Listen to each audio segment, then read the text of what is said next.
यह सवाल हम आपसे पूछने के लिए आए हैं।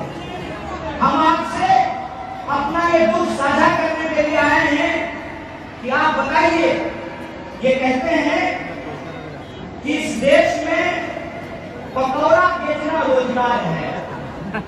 अगर पकौड़ा बेचना रोजगार है तो अमित शाह अपने बेटा को पकौड़ा का दुकान खोल करके क्यों नहीं दिखा दिया? अमित शाह अपने बेटा को पकौड़ा का दुकान खोल देता है, उसको तो बीसीसीआई का सेक्रेटरी बना दिया है। और हमारा भाई, आपका बच्चा, आपके परिवार के नौजवान ITI किए हैं, पॉलिटेक्निक किए हैं, इंजीनियरिंग किए हैं, MBA किए हैं, मैनेजमेंट किए हैं, उनको कह रहा है पकौड़ा का दुकान खोल लीजिए। अरे साहब, हम मेहनतकश लोग हैं, खून पसीने से अपना पेट पालना जानते हैं। हमारे यहाँ एक कहावत कही जाती है कि कुदरत ने 2 हाथ दिया है और 1 पेट दिया है, 2 हाथ की मेहनत की कमाई से 1 पेट को भर लेंगे, हमारी यह बात कही जाती है। हम मेहनत मजदूरी करके अपना पेट भर लेंगे, लेकिन हम आपसे सरकार होने के नाते ये सवाल पूछना चाहते हैं कि आपके पास हमारे देश के नौजवानों को, आसाम के नौजवानों को देने के लिए रोजगार नहीं है, लेकिन बीसीसीआई का सेक्रेटरी बनाने के लिए अपने बेटा का आपके पास पोस्ट है। हम कहते हैं कि हमको नौकरी तब मिलेगी जब हम 3 बार कंपटीशन पास करेंगे। मैं पूछना चाहता हूं कि अमित शाह के बेटा का क्या मेरिट है? उसको बीसीसीआई का सेक्रेटरी कैसे बना दिया गया है? वो SSC का एग्जाम दिया था, UPSC का एग्जाम दिया था, कैसे उसको बीसीसीआई का सेक्रेटरी बना दिया गया? उसका मेरिट यही है ना कि उसका बाप जो है वो तलीबान हुआ था गुजरात से, इसीलिए उसको बीसीसीआई का सेक्रेटरी बना दिया गया है। और ये सवाल जब मैं पूछता हूँ तो लोग कहते हैं कि आपको डर नहीं लगता। हम बोले डर हमको इसलिए नहीं लगता है कि हम समझते हैं कि वो हमारी जिंदगी अगर देने वाला नहीं है तो हमारी जिंदगी लेने वाला भी नहीं है। ये बात हम उसको बता देना चाहते हैं कि ये देश किसी एक पार्टी की बकौती नहीं है। ये देश 2 लोग मिलकर के बेच नहीं सकते हैं। ये देश, इस देश में रहने वाले 135 करोड़ लोगों का देश है। आपको तय करना है कि आप देश बचाने वालों के साथ खड़ा होना चाहते हैं या देश बेचने वालों के साथ खड़ा होना चाहते हैं। आप मुझे बताइए, अपने आप को मामा कहते हैं, जो मामा कांग्रेस पार्टी का नहीं हुआ वो आसाम का क्या होगा? ये बात मैं आपसे कहना चाहता हूं कि अपनी जिंदगी की बेहतरी के लिए जो एक इंसान जनता से धोखा करे, उससे बड़ा कोई बेईमान नहीं होता है। और इन बेईमानों ने इस देश की सत्ता पर, इस देश की गद्दी पे अपना कब्जा जमा लिया है। इन बेईमानों को हमको हराना होगा और दिल्ली के बॉर्डर पे जो किसान लड़ रहे हैं उन किसानों को हमको जिताना होगा। बताइए, आप किसान के साथ नहीं, बेईमान के साथ हैं? किसान के साथ हैं ना?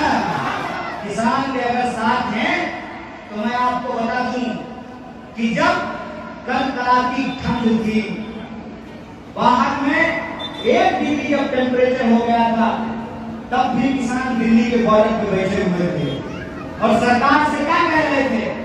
सरकार से कह रहे थे कि साहब, हमको आपकी भलाई नहीं चाहिए, आप हमारी भलाई मत कीजिए, आप हमारी भलाई के नाम पर हमारा जमीन छीन करके आप अपने दोस्तों को कौड़ियों के दाम में बेच देना चाहते हैं, हमको आपकी ये भलाई नहीं चाहिए। तो सरकार ने कहा कि किसानों को कुछ लोग भड़का रहे हैं। अरे भड़काने का काम तो आपके द्वारा खरीदा हुआ मीडिया 24 घंटा करता है। और किसान ऐसे लोग हैं जिनको कोई भड़का नहीं सकता है। जो भड़के हुए बैल को काबू करना जानते हैं, वो सरकार के नाक में भी नकेल देना जानते हैं। ये बात आप जान लीजिए। आप जान लीजिए कि देश की जनता धीरे धीरे इस साजिश को समझने लगी है। देश की जनता ये समझने लगी है कि गांधी ने इस देश को अंग्रेजों से कैसे आजाद कराया। गांधी ने अपने सीने पे गोली खा करके बुलेट को हरा दिया और बैलेट को जिता दिया। और उस बैलेट की ताकत ये है कि इस देश में रहने वाला, चाहे टीका लगाने वाला हो या टोपी पहनने वाला हो, चाहे मंदिर जाने वाला हो या मस्जिद जाने वाला हो, चाहे महिला हो या पुरुष हो, चाहे लड़का हो या लड़की हो, चाहे हेलीकॉप्टर पे घूमने वाला हो या ट्रैक्टर पे घूमने वाला हो, सबका वोट बराबर है। यह जो हमारा बराबरी का अधिकार है, इस बराबरी के अधिकार को हमको बचाना पड़ेगा। और हर 5 साल में हमको एक बार मौका मिलता है, हमको एक बार मौका मिलता है कि बेईमानों से हम अपना हिसाब किताब चुकता कर सके। एक पत्रकार ने हमको पूछा कि आसाम में क्या होगा। हमने कहा कि आसाम में क्या होगा ये कहने वाले हम कौन होते हैं। आसाम में वही होगा जो आसाम की जनता तय करेगी, आसाम में वही होगा। और आप बताइए कि आपने क्या तय किया है, आपको कैसी सरकार चाहिए। आपको ऐसी सरकार चाहिए जो आपको जात और धर्म के नाम पर लड़ाए, और आप जब जात और धर्म के नाम पे लड़ते हैं तो इसी बीच में रेलवे को बेच दिया जाए, इसी बीच में पेपर मिल को बंद कर दिया जाए, इसी बीच में सरकारी संस्थानों को बेच दिया जाए, LIC को बेच दिया जाए, BSNL को बेच दिया जाए। आपको कैसी सरकार चाहिए, इस बात को आपको तय करना पड़ेगा। आपको तय करना पड़ेगा कि राष्ट्रवाद के नाम पे जो लोग राष्ट्रीय संपत्तियों को बेच रहे हैं, तो राष्ट्रीय संपत्तियों को बचाने के लिए, अपने बच्चों की नौकरी के लिए और अपने आने वाली पीढ़ियों के लिए आपको नफरत को हराना पड़ेगा। बोलिए, आपको नफरत को हराएंगे नहीं हराएंगे, मोहब्बत को जिलाएंगे नहीं जिलाएंगे। अगर आप मोहब्बत में भरोसा करने वाले लोग हैं तो मैं गांधी की वो लाइन आपको याद दिलाना चाहता हूँ। गांधी कहते थे, रघुपति राघव राजा राम, पतित पावन सीता राम, ईश्वर अल्लाह तेरो नाम, सबको सम्मति दे करवाना। आज अगर गांधी जिंदा होते तो इस लाइन में कुछ लाइन और जोड़ते और कहते, रघुपति राघव राजा राम, पतित पावन सीता राम, ईश्वर अल्लाह तेरो नाम, सबको सम्मति दे भगवान। हिंदू हो या मुसलमान, सबको मिले बराबर का आत्मसम्मान। मजदूर को मजदूरी, किसानों को उनके फसल का दाम, नौजवानों को काम, उसी से बनेगा देश महान। अगर देश को हम महान बनाना चाहते हैं तो जाति और धर्म के झगड़े से निकल करके हमारा जो रोजी रोजगार, कपड़ा, मकान, शिक्षा, स्वास्थ्य, सड़क, बिजली, पानी का सवाल है, उस पे हमको वोट करना पड़ेगा। आपको ये समझना पड़ेगा, आपके जीवन की सबसे बड़ी समस्या ये है कि हर साल आपके यहाँ बाढ़ आती है कि नहीं आती है? बिहार में हर साल बाढ़ आती है।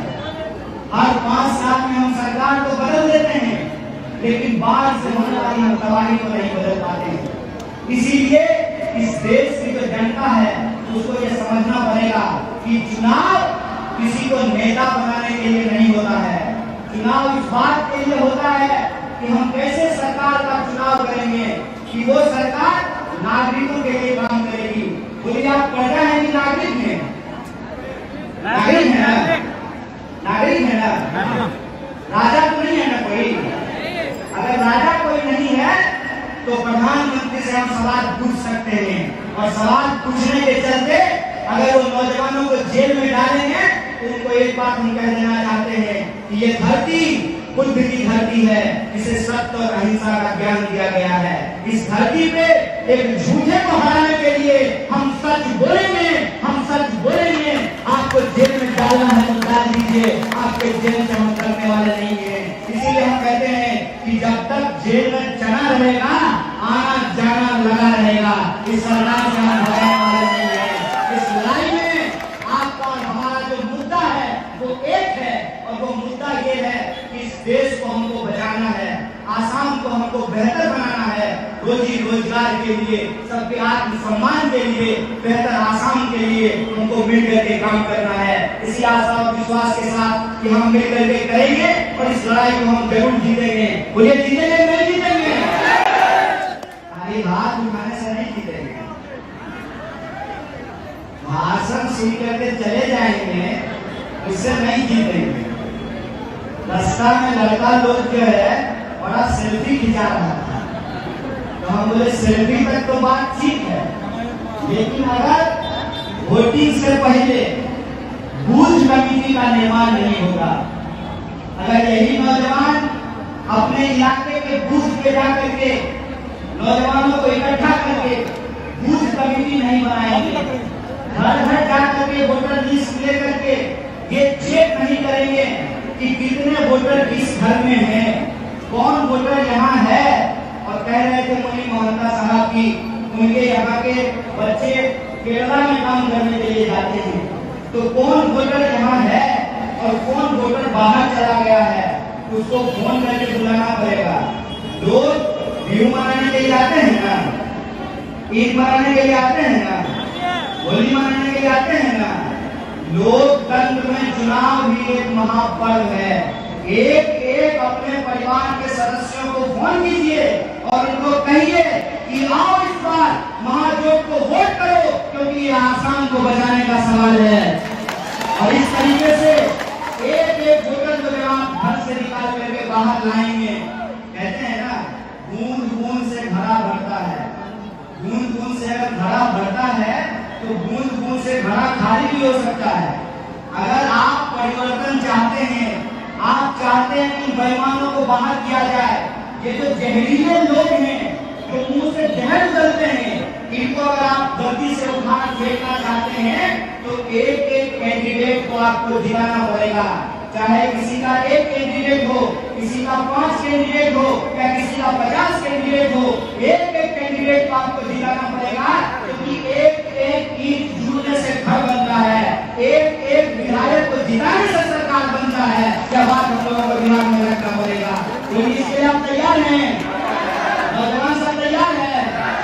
अगर आप तमाम लोग तैयार हैं तो मैं आपको एक बात का भरोसा दिलाना चाहता हूँ कि एक बार इंसान अगर अपनी लड़ाई को लड़ने के लिए तैयार हो जाए तो उस लड़ाई को जीतने से उसको कोई नहीं रोक सकता है।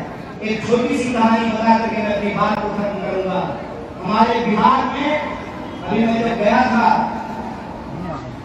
बराक वैली में सोनाई विधानसभा में, तो हिंदी भाषा भाषी के कुछ लोग वहां रहते हैं और उनका एक पवित्र स्थान है ब्रह्म स्थान। ब्रह्म स्थान में वो हमको लेकर के गए और पूजा करवा रहे थे। तो पूजा कराते हुए पुजारी कह रहे थे विश्व शांति, ब्रह्म शांति, सर्व शांति। तो मेरे मन में विचार आ रहा था कि जहां पर विश्व शांति की बात होती हो, ब्रह्म शांति की बात होती हो, सर्व शांति की बात होती हो, उस धर्म का नाम लेकर के हाथ में तलवार उठा करके कोई किसी का कत्ल कैसे कर सकता है, खून खराबे की बात कैसे कर सकता है, यह बात मेरे दिमाग में आ रही थी। उसी वक्त हमने ये तय कर लिया था कि आज के डेट में समाज में 2 तरह के लोग हैं। एक वो लोग हैं जो रास्ता बनाते हैं और दूसरा वो लोग हैं जो रास्ते में पत्थर डालते हैं। वो जो कहानी मैं आपको बता रहा था कि बिहार में एक इंसान जिसका नाम था दशरथ मांझी। दशरथ मांझी ने छेनी और हथौड़ी लेकर के पूरा का पूरा पहाड़ काट करके रास्ता बना दिया था। आपको इतने लोग हैं, अगर आप सब लोग एकजुट हो जाएं, इकट्ठा हो जाएं, यह सोच करके कि अगर अंग्रेजों को हराने के लिए राम प्रसाद बिस्मिल और अशफाकुल्लाह खान एक साथ फांसी पर चढ़ सकते हैं, तो इस देश को बचाने के लिए कन्हैया और कलाम को भी एक साथ आना पड़ेगा। और यह एकजुटता ही इस देश में परिवर्तन का बयान लेकर के आएगी। बोलिए, इसके लिए आप तैयार हैं? अगर आप तैयार हैं तो हर हाल में आपकी जीत होगी। इन्हीं शब्दों के साथ, इसी शुभकामना के साथ, इसी बधाई के साथ मैं अपनी बात को खत्म करता हूँ। लड़ेंगे, जीतेंगे। शुक्रिया। इंकलाब जिंदाबाद। Subscribe now and press the bell icon. Never miss an update.